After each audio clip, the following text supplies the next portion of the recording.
치주 질환이 지금 진행이 됐는지, 얼마나 진행이 되고 있는지를 파악하는 정말 중요한 요소가 있습니다.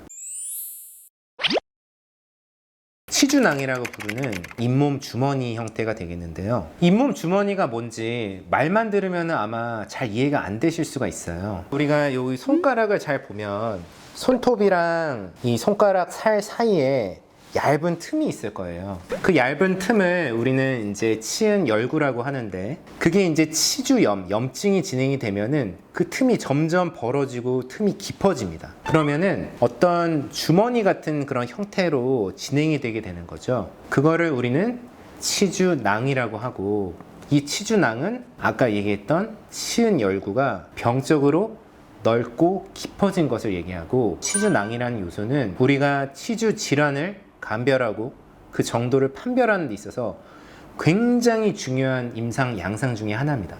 쉽게 말해서 치주낭이 있다, 치주낭이 얼마나 심하다 라는 걸 통해서 우리는 그걸 보고 이 사람은 치주 질환이 지금 있구나, 이 사람은 치주 질환이 굉장히 심각하구나 라는 걸 알 수가 있다는 거죠. 지난번 첫 번째 잇몸에 관한 영상을 잘 보셨던 분들이 있다면 아시겠지만은, 우리가 건강한 잇몸 상태를 확인할 수 있는 두 가지 방법이 있어요. 첫 번째는 치은의 색깔이 이 옷과 똑같은 산호빛 분홍색을 띠는 것이 건강한 잇몸의 첫 번째 형태고, 두 번째 같은 경우에는 치아와 이 치은 사이에 있는 좁은 틈, 그 치은 열구를 검사를 했을 때 2에서 3mm 정도 되는 정상적인 깊이를 갖고 있는 경우가 정상 치은이라고 볼 수 있겠습니다. 그러면 당연히 치주 질환이 진행되면 어떻게 될까요? 잇몸 색깔이 붉은색, 청적색을 띠는 게 첫 번째가 될 것이고, 두 번째는 그 치은 열구, 좁은 틈이 아주 깊어지고 넓어지는 치주낭으로 변하면서, 우리가 그거 탐침기를 가지고 이제 깊이를 쟀을 때 그 깊이가 굉장히 깊어지겠죠.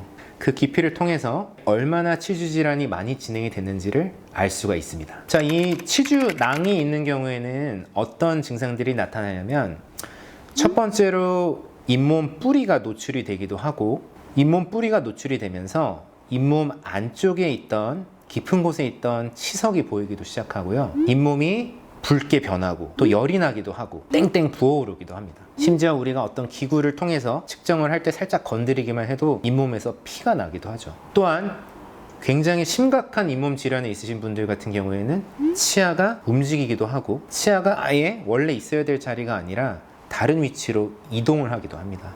뿐만이 아니라 환자분들께서 다양한 표현 방식으로 이제 증상을 호소하기도 하시는데요. 밥을 먹고 난 다음에 어디가 아파요, 오른쪽 아래가 아파요, 어디가 좀 뭔가 아픈 건 아닌데 뭔가 이상해, 느낌이 이상해요, 압박감이 있어요, 이렇게 말씀하시는 분들도 있고, 다른 건 괜찮은데 뜨거운 거나 찬 거 먹을 때 굉장히 시려요, 이렇게 말씀하시는 분도 있고요. 또는 이제 뭔가 잇몸이 근질근질하고 뭔가 쑤셔요, 이렇게 말씀하시는 분도 있습니다. 치아랑 치아 사이에 뭐가 좀 껴가지고 빼내고 싶은 그런 느낌도 들고, 어떤 분들은 뭔가 둔한 그런 통증이 잇몸 뼈 안쪽까지 지속이 되는 것 같다, 이렇게 말씀하시는 분들도 있고, 입냄새가 많이 나요, 이렇게 말씀하시는 분들도 있어요. 이런 증상들이 전부 다 치주낭이 발생했을 때 나타나는 그런 증상들 중에 굉장히 대표적인 증상들이라고 할 수 있습니다. 이 치주낭이 한번 생기게 되면은 없애기가 굉장히 어렵고 점점 심각한 상태로 진행이 되기가 쉽습니다. 왜 그러냐면은 치주낭이 생기는 원인은 결국은 치아 주변에 있는 치태에 있는 세균 때문에 치주낭이 생기는 건데, 이 치주낭 안쪽에 깊은 곳에 치태가 추가적으로 더 이제 만들어지게 되면은 그 치태가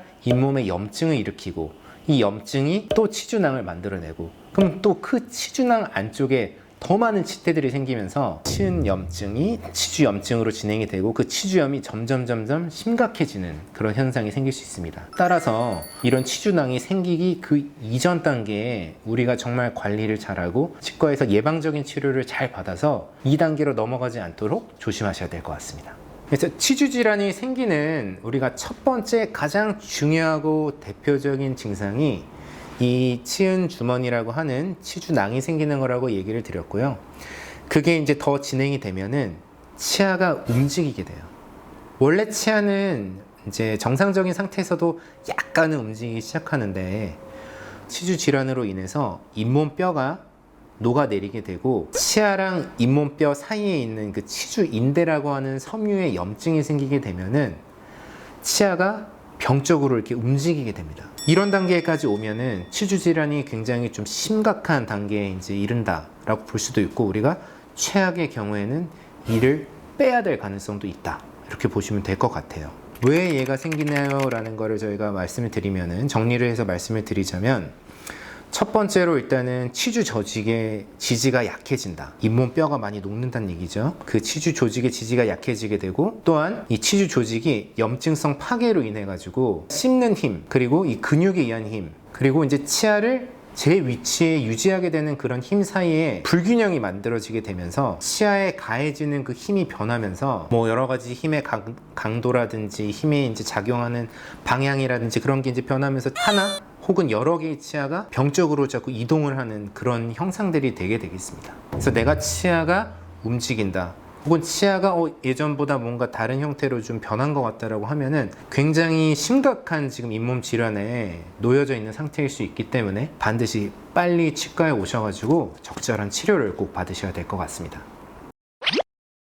오늘은 이 잇몸병 치주 질환의 진행 단계에 대해서 설명을 드렸는데, 우리 치주 질환은 간단하게 잇몸 살에 생기는 치은염이 있고, 두 번째로는 잇몸 안쪽에 있는 잇몸뼈, 치조골을 파괴까지 이루어지는 그 치주 질환이 있습니다. 치주 질환 또한 우리가 이제 단계에 따라서 초기 치주염, 중증도 치주염, 그리고 말기 치주염으로 나눌 수는 있는데, 그것들이 어떤 정해져 있는 기준들이 있는 것이 아니라 연속으로 진행이 되는 단계라는 걸 여러분이 꼭 아셔야 될 것 같고요. 그 치주 질환이 얼마나 심각한지 알 수 있는 두 가지 요소. 첫 번째는 잇몸 주머니라고 하는 치주낭이 생겼는지, 얼마나 깊은지를 통해서 우리가 치주 질환이 얼마나 진행되는지 알 수가 있고, 두 번째는 치아가 흔들리는지, 치아가 다른 위치로 이동했는지를 통해서 우리가 치주 질환의 심각도를 판단할 수 있다고 볼 수 있습니다. 저희가 다음 편에는 그러면은 이런 치주염의 단계에 따라 가지고 어떻게 치아를 관리를 해야 되고 어떻게 예방을 해야 되는지에 대해서 저희가 말씀드리도록 하겠습니다. 감사합니다.